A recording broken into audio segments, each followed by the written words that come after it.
तो ये क्वेश्चन है ISI 2026 का एंड क्वेश्चन पूछा गया था UGB में।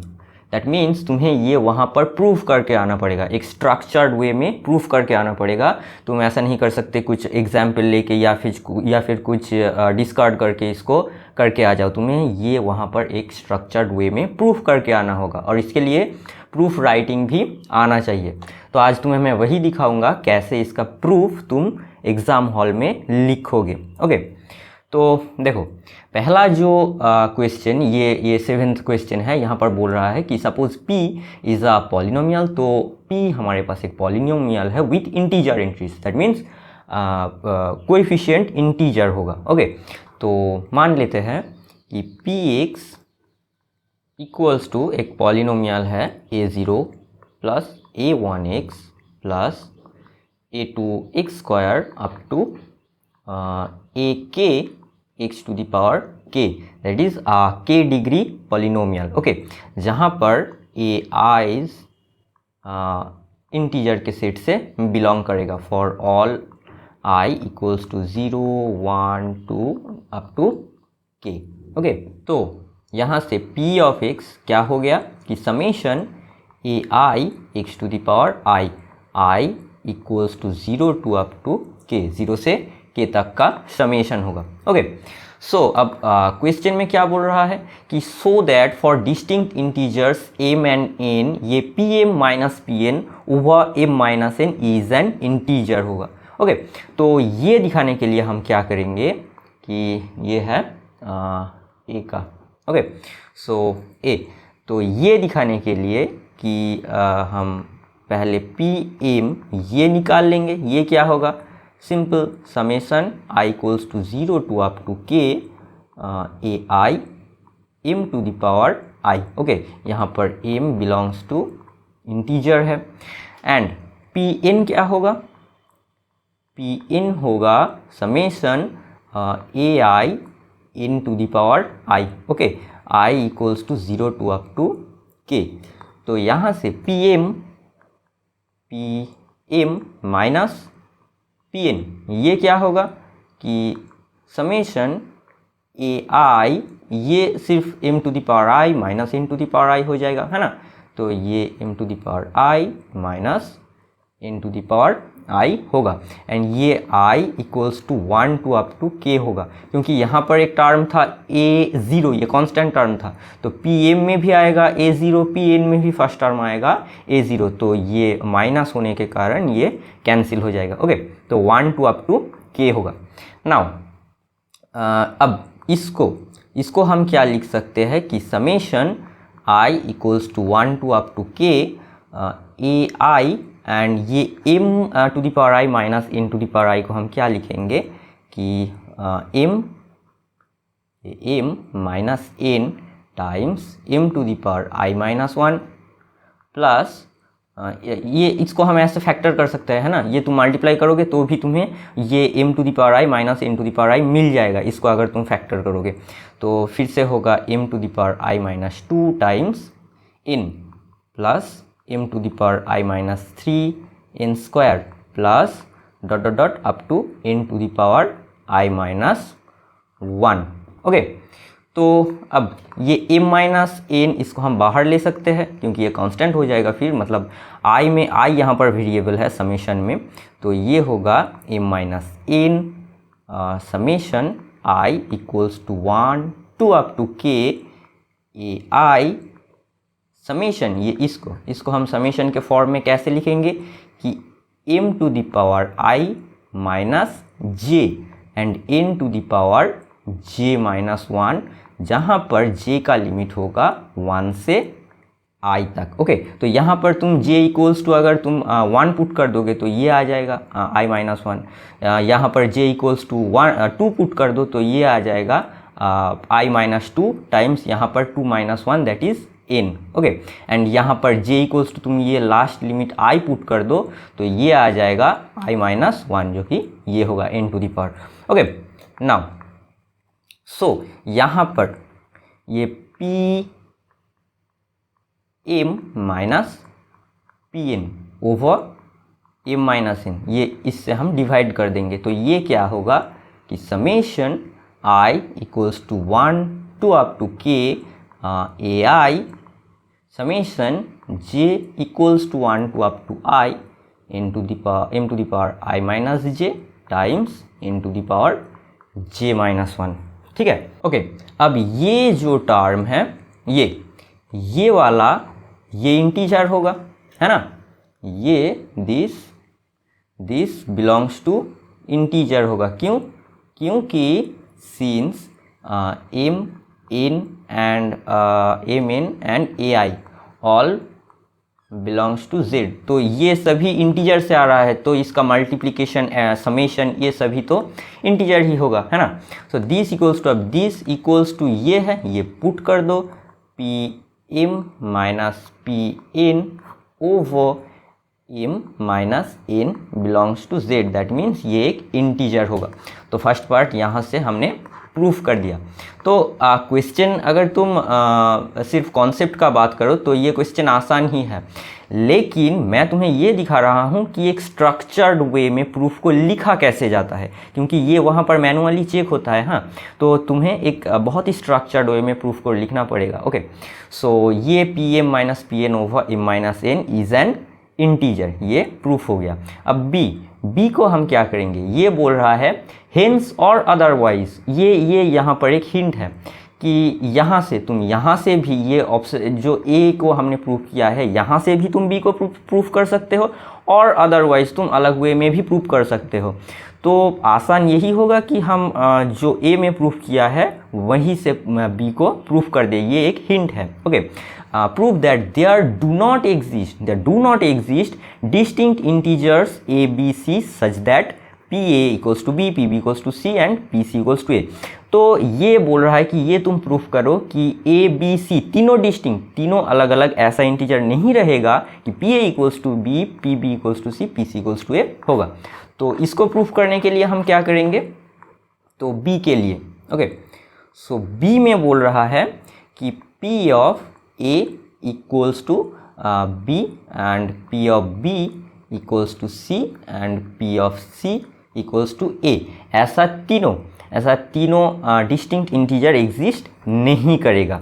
ठीक है, इंटीजर, ठीक है, तो ए बी सी इंटीजर होगा। तो मान लो कि इसका कन्वर्स पार्ट ट्रू है, that means A B C distinct exist करेगा integer. Okay, so let A B C belongs to z such that ये कैसा इंटीजर है कि a not equals to b and b not equals to c and c not equals to a, तीनों distinct integer है। Okay, तो अब यहाँ से हम क्या करेंगे, जो हमने प्रीवियसली ये प्रूफ किया कि pm minus pn over m minus n ये एक इंटीजर होगा। ओके, तो यहाँ से हम क्या बोल सकते हैं कि p of a minus p of b over a minus b, ये क्या होगा, ये p of a is b and p of b is c over a minus b। ये इसको मान लो x, that is an integer, ये एक integer होगा और इसको तुम x मान लो अभी के लिए। ओके, अब p of b minus p of c over b minus c, ये क्या होगा कि c minus p of c क्या है a। ओके, ये p ऑफ c a है, a over b minus c, इसको तुम मान लो कि y belongs to z and फिर से p of c minus p of a over c minus a, ये क्या होगा c नहीं, ये p of c is a minus p of b is b over c minus a, इसको तुम पकड़ लो z belongs to the integer set. Okay, तो ये तीनों इंटीजर है। अब तुम इन तीनों को क्या कर दो, multiply. So x y z equals to क्या आएगा, ये b minus C over a minus b times c minus a over b minus c times a minus b times c minus a। तो यहाँ से ये c माइनस a, ये c minus a cancel हो जाएगा, b minus c and a minus b cancel होके सभी 1 रह जाएगा। ओके, सो यहाँ से हमने क्या डिड्यूस किया कि एक्स वाई जेड तीनों का मल्टीप्लिकेशन क्या आएगा 1 and x y z belongs to z। तीनों इंटीजर है एंड तीनों का मल्टीप्लिकेशन करके हमें 1 मिल रहा है। तो इसका मतलब क्या है कि x y and z belongs to +1 और -1। ये तीनों इंटीजर मल्टीप्लाई होके 1 दे रहा है। इसका मतलब ये इंडिविजुअली 1 या -1 हो सकता है, इसके अलावा और कोई इंटीजर नहीं हो सकता है ना।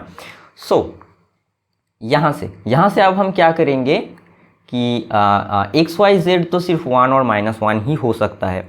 तो यहाँ पर अब तुम क्या करो कि इन तीनों का अलग अलग से मॉड्यूलस ले लो। तो यहाँ से हम क्या बोल सकते हैं कि modulus of x equals to modulus of y equals to modulus of z equals to 1 होगा, क्योंकि ये प्लस और -1 ही तो हो सकता है ना इंडिविजुअली, तो इसका मॉड्यूलस 1 आता है ना।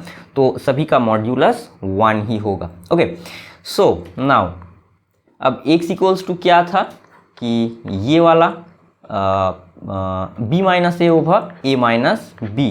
Okay, so modulus of b minus A over modulus of b minus C over a minus B, b minus C over a minus B. Okay, equals to modulus of y क्या था, c minus a over b minus c.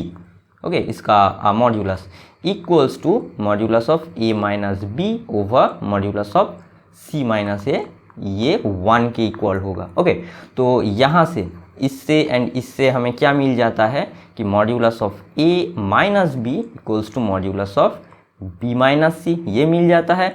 And इससे या फिर इससे दोनों में से किसी एक को भी तुम अगर 1 के इक्वल कर दो तो मिल जाएगा कि modulus of b minus c equals to modulus of c minus a। And इन दोनों से हमें क्या मिलता है कि modulus of a minus b equals to modulus of b minus c equals to modulus of c minus a। Okay, तो इन तीनों का मॉड्यूलस हो गया सेम। ओके, तो अब देखो तीनों डिस्टिंक्ट नंबर है, तो नंबर लाइन में मान लो यहाँ पर समथिंग a, यहाँ पर b, यहाँ पर c है। तो तीनों डिस्टिंक्ट नंबर्स का मॉड्यूलस मतलब उन दोनों के बीच का डिस्टेंस कभी भी सेम नहीं हो सकता। तुम यहाँ पर भी देख सकते हो कि ये a से b तक का अगर डिस्टेंस है, मान लो ये a से b तक एंड b से c तक दोनों सेम है, तो फिर ये a से c तक ये डिस्टेंस कभी भी इन दोनों के बराबर नहीं हो सकता। ओके, तो ये हम ग्राफिकली तो देख सकते हैं, लेकिन एल्जेब्राइकली हम कैसे प्रूफ करेंगे। ओके, तो मान लो this equals to d and d greater than equals to 0, क्योंकि ये डिस्टेंस है एंड मॉड्यूलस तो ग्रेटर देन इक्वल्स टू 0 ही होता है। ओके, सो अब यहाँ से तुम क्या करो कि w without loss of generality हम ये मान लेते हैं कि let a is less than b is less than c। ये हम मान सकते हैं क्योंकि तीनों डिस्टिंक्ट है, तो इक्वालिटी का तो कोई सवाल ही नहीं उठता। तो यहाँ से अब हम क्या लिख सकते हैं कि c माइनस a क्या होगा कि c minus b plus b minus a। Okay, ये हम लिख सकते हैं, ये b कैंसिल होकर सिर्फ c माइनस a रह जाएगा। Okay, so c minus a equals to c minus b plus b minus a हम लिख सकते हैं। तो दिस इक्वल्स टू, अब c माइनस a, c से a का डिस्टेंस ये क्या है, हमने d पकड़ा है, so this is d equals to c minus b भी क्या है, यहाँ पर c minus b equals to भी d ही होगा। So this is also D. ध्यान रखना यहाँ पर c ग्रेटर देन b है, इसलिए हम d लिख रहे हैं। Okay, plus b minus a भी होगा हमारे पास d। ओके, सो यहाँ से हमें मिल रहा है कि d equals to 2d, that means d equals to 0। Okay, तो d इक्वल्स टू 0 मिल गया। तो यहाँ से हम क्या बोल सकते हैं कि modulus implies that modulus of a minus b equals to modulus of b minus a equals to modulus of c minus a equals to 0। So यहाँ से a इक्वल्स टू b आएगा इक्वल्स टू c आएगा, क्योंकि modulus of a minus b equals to 0, that means a equals to b। Okay, and similarly इन दोनों से भी ये रिलेशन तुम्हें मिल जाएगा। ओके, सो यहाँ से हमें मिल गया कि A equals to B equals to C. Okay, but हमने क्या एज्यूम किया था कि मान लो ये तीनों डिस्टिंक्ट है। ओके, सो यहाँ से हम क्या बोल सकते हैं कि सो this is a contradiction. Okay, that means our assumption is wrong, hence there do not exist ABC distinct integers such that ये क्वेश्चन में जो है ओके कि there do not exist distinct integers such that P of A equals to B and C and A। Okay, तो ऐसे हम करते हैं एक स्ट्रक्चर्ड वे में प्रूफ। ओके, तो तुम कोई एग्जाम्पल नहीं लोगे, कुछ भी नहीं, और लिखोगे भी ऐसे कि कोई कमी ना रह जाए।